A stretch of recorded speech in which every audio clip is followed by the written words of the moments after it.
ಇದು ಕೃಷಿ ಸಚಿವರು ನೋಡಲೇಬೇಕಾದಂತಹ ಸ್ಟೋರಿ. ಹಾವೇರಿಯಲ್ಲಿ ಬಿತ್ತನೆ ಬೀಜಕ್ಕಾಗಿ ನಿತ್ಯವೂ ಕೂಡ ಪರದಾಟವನ್ನು ನಡೆಸಲಾಗ್ತಾ ಇದೆ. ರೈತರಿಗೆ ಸರಿಯಾಗಿ ಬಿತ್ತನೆ ಬೀಜ ಪೂರೈಕೆ ಆಗ್ತಾ ಇಲ್ಲ. ಕೃಷಿ ಇಲಾಖೆ ಸಿಬ್ಬಂದಿಯಿಂದಲೇ ಬಿತ್ತನೆ ಬೀಜ ವಿತರಣೆಯ ಕಳ್ಳಾಟ ನಡೀತಾ ಇದೆ. ಕೃಷಿ ಸಚಿವರು ನೋಡಲೇಬೇಕಾದಂತಹ ಸ್ಟೋರಿ ಇದು. ಹಾವೇರಿಯಲ್ಲಿ ಬಿತ್ತನೆ ಬೀಜಕ್ಕಾಗಿ ನಿತ್ಯವೂ ಕೂಡ ಪರದಾಟವನ್ನ ನಡೆಸ್ತಾ ಇದ್ದಾರೆ.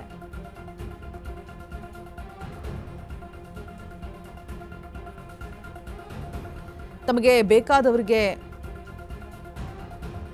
ಬೇಕಾದಂತಹ ಸಮಯದಲ್ಲಿ ಬೀಜಗಳು ವಿತರಣೆ ಆಗ್ತಾ ಇದೆ. ಆದರೆ ಎಲ್ರಿಗೂ ಸಿಗ್ತಾ ಇಲ್ಲ. ಕೃಷಿ ಇಲಾಖೆ ಸಿಬ್ಬಂದಿಯಿಂದಲೇ ಬಿತ್ತನೆ ಬೀಜ ವಿತರಣೆಯ ಕಳ್ಳಾಟ ನಡೀತಾ ಇದೆ ಅಂತ ರೈತರು ಆಕ್ರೋಶವನ್ನು ಹೊರಹಾಕ್ತಾ ಇದ್ದಾರೆ. ಸಾಕಷ್ಟು ರೈತರು ದಿನ ಇಡೀ ಕೂಡ ನಿಂತರೂ ಬಿತ್ತನೆ ಬೀಜ ಸಿಗ್ತಾ ಇಲ್ಲ. ಬೇರೆ ಬೇರೆ ಜಿಲ್ಲೆಯಲ್ಲಿ ಈಗ ಆಲ್ರೆಡಿ ಕೃಷಿ ಚಟುವಟಿಕೆ ಬಿರುಸಿನ ಶುರುವಾಗಿರುವಂಥದ್ದು. ಆದರೆ ಹಾವೇರಿ ಜಿಲ್ಲೆಯಲ್ಲಿ ಮಾತ್ರ ಸರಿಯಾಗಿ ಸಿಗ್ತಾ ಇಲ್ಲ ಬಿತ್ತನೆಯ ಬೀಜ. ಪ್ರೈವೇಟ್ ಆಗ್ರೋ ಕೇಂದ್ರದಲ್ಲಿ ಈ ಬಾರಿ ಗಗನಕ್ಕೇರಿರುವಂತಹ ಬಿತ್ತನೆ ಬೀಜಗಳ ಬೆಲೆ ಕೂಡ ಕೃಷಿ ಇಲಾಖೆಯಲ್ಲಿ ಹಗಲಿರುಳು ಕಾದರೂ ಕೂಡ ಬಿತ್ತೋದಕ್ಕೆ ಬೀಜ ಸಿಗ್ತಾ ಇಲ್ಲ, ಬಿತ್ತನೆ ಬೀಜಗಳು ಸಿಗ್ತಾ ಇಲ್ಲ. ಕೃಷಿ ಮಂತ್ರಿ ಚಲುವರಾಯಸ್ವಾಮಿ ಅವರೇ ಏನು ಮಾಡ್ತಾ ಇದ್ದೀರಾ? ಹಾವೇರಿ ಉಸ್ತುವಾರಿ ಮಂತ್ರಿ ಶಿವಾನಂದ ಪಾಟೀಲ್ ಅವರೇ ಒಂಚೂರಿ ಕಡೆ ಗಮನ ಹರಿಸ್ಬೇಕಲ್ವಾ?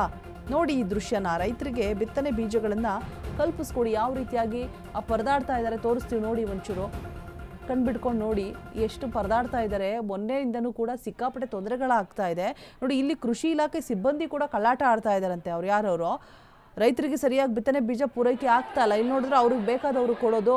ಇಲ್ಲೂ ಕೂಡ ನೋಡಿ ಎಲ್ಲ ಕಡೆ ರಾಜಕೀಯ ಪಾರ್ಶಾಲಿಟಿಗಳು. ಅಪ್ಪ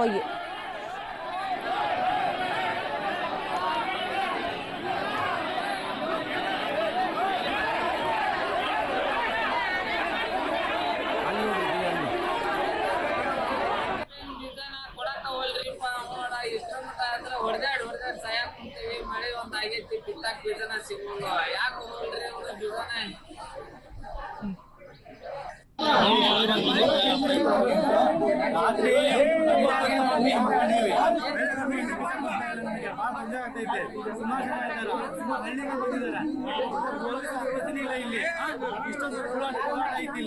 ಯಾರು ಬಂದು ಸಹಕರಿಸ್ತಾ ಇಲ್ಲ. ಪ್ಯಾಕೆಟ್ ತಗೊಂಡು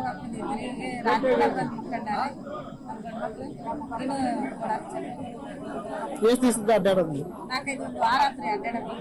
ಈಗ ಏನಂತಾರ್ರಿ ಅವ್ರು? ಇದು ತೆಗೆದಿಲ್ಲ ಅಂತ. ಈ ಬಗ್ಗೆ ಹೆಚ್ಚಿನ ಡೀಟೇಲ್ಸ್ ಅನ್ನು ಕೊಡೋದಕ್ಕೆ ನಮ್ಮ ಪ್ರತಿನಿಧಿ ವೀರೇಶ್ ದೂರವಾಣಿ ಸಂಪರ್ಕದಲ್ಲಿ ಜಾಯಿನ್ ಆಗ್ತಾ ಇದ್ದಾರೆ. ವೀರೇಶ್, ಬಿತ್ತನೆ ಬೀಜದ ಸಮಸ್ಯೆ ಮೊನ್ನೆಯಿಂದನೂ ಕೂಡ ಆಗ್ತಾ ಇದೆ. ಅದರ ಜೊತೆಗೆ ಕೃಷಿ ಇಲಾಖೆಯವರು ಕೂಡ ಒಂದಷ್ಟು ಏನು ಖತರ್ನಾಕ್ ಕೆಲಸಗಳನ್ನು ಮಾಡ್ತಾ ಇದ್ದಾರೆ. ಅವ್ರಿಗೆ ಬೇಕಾದವ್ರಿಗೆ ಬೀಜಗಳನ್ನು ಕೊಡೋದು, ಈ ರೀತಿಯಾಗೂ ಕೂಡ ಮಾಡ್ತಾ ಇದ್ದಾರೆ ಅಂತ ಹೇಳ್ಬಿಟ್ಟು ಸಂಬಂಧಪಟ್ಟವ್ರು ಯಾರು ಈ ಕಡೆ ಗಮನ ಹರಿಸ್ತಾ ಇಲ್ವಾ ಅಂತ ಹೇಳ್ಬಿಟ್ಟು. ಬಿಕಾಸ್ ಈ ಮುಂಗಾರು ಆರಂಭ ಆದಾಗ್ಲೇನೆ ಬಿತ್ತನೆ ಬೀಜಗಳು ಸರಿಯಾಗಿ ಸಿಗಬೇಕು, ಸರಿಯಾದ ಸಮಯಕ್ಕೆ. ಬೆಲೆ ಏರಿಕೆ ಕೂಡ ಆಗಿದೆಯಂತೆ. ಏನ್ ಹೇಳ್ತಾರೆ ಅಲ್ಲಿನ ರೈತರು?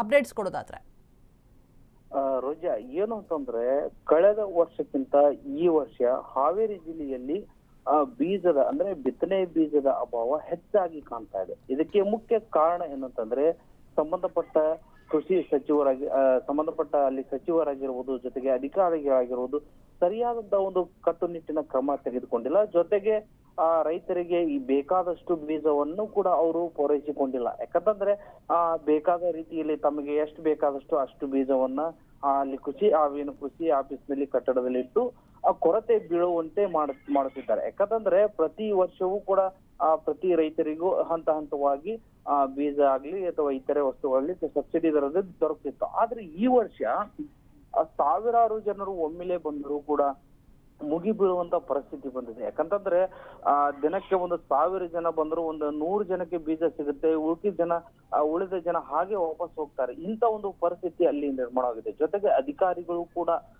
ಕಳ್ಳಾಟ ಆಡ್ತಿದ್ದಾರೆ. ಯಾಕಂತಂದ್ರೆ ತಮಗೆ ಬೇಕಾದ ರೈತರಿಗೆ ಬೀಜ ಗೊಬ್ಬರವನ್ನ ಕೊಟ್ಟು ಉಳಿದ ರೈತರನ್ನ ಇವತ್ತು ಸ್ಟಾಕ್ ಇಲ್ಲ ಎನ್ನುವ ರೀತಿಯಲ್ಲಿ ವಾಪಸ್ಸು ಕಳಿಸುವಂತ ನಿರ್ಧಾರವನ್ನು ಮಾಡಿದ್ದಾರೆ. ಅದೆಷ್ಟೋ ಇಲ್ಲಿ ನಾವು ಈ ದೃಶ್ಯದಲ್ಲಿ ನೋಡ್ತಾ ಇರೋ ಹಾಗೆ ಎಷ್ಟೋ ಜನರು ಹೆಣ್ಮಕ್ಳಾಗಿರ್ಬೋದು ಅಥವಾ ವಯಸ್ಸಾದವರಾಗಿರ್ಬೋದು ಈ ರೀತಿಯಾದಂತವ್ರು ಕ್ಯೂನಲ್ಲಿ ನಿಂತರೂ ಅವರಿಗೆ ಬೀಜ ಸಿಗ್ತಾ ಇಲ್ಲ. ಯಾಕಂತಂದ್ರೆ ಇಲ್ಲಿ ನೋಡಿದ್ರೆ ಈಗಾಗಲೇ ಬರದ ಒಂದು ಮಳೆ ಸಾಕಷ್ಟು ಬೀಳ್ತಾ ಇದೆ. ಬಿತ್ತನೆ ಮಾಡೋದಕ್ಕೆ ಒಳ್ಳೆ ಟೈಮ್, ಆದ್ರೆ ಇಲ್ಲಿ ಬೀಜ ಮಾತ್ರ ಸಿಗ್ತಾ ಇಲ್ಲ ರೋಜಾ.